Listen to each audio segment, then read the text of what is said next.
In a stunning move that's sending shockwaves through the education world, the Trump administration has officially pulled all federal education funding from the state of Maine, a bold retaliation against state officials who refuse to ban transgender athletes from competing in women's sports. This dramatic escalation could cost Maine schools millions of dollars, leaving students caught in the middle of a political firestorm. It all started with a decision from the Maine Department of Education. They said no to the Trump administration's demand to bar trans athletes from girls' sports.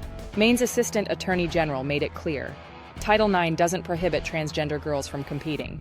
In fact, she argued, federal courts have often supported their right to participate. But the Trump administration wasn't backing down. In a swift response, the Department of Education announced it would cut all K-12 federal funding and referred Maine's education agency to the Department of Justice for possible enforcement. At the center of this political clash? One high school, one student, one track meet. Greeley High School, where a transgender athlete's victory sparked outrage in conservative media and drew the federal government's spotlight. When President Trump confronted Maine Governor Janet Mills during a heated National Governors Association meeting, she stood firm. "We will follow state and federal law." Trump fired back with a threat. "See you in court." Since then, Maine has faced a barrage of probes and sudden funding freezes, including one from the U.S. Department of Agriculture, later blocked by a federal judge. Here's what's often left out. Studies show that less than 1% of U.S. teens identify as transgender.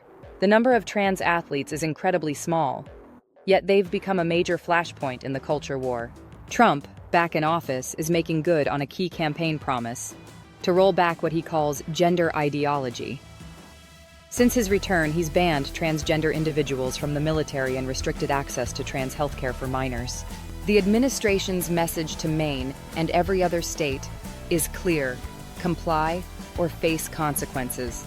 So the question now isn't just about sports. It's about federal power, state rights, civil liberties, and who gets to decide what Title IX really means. What's your take?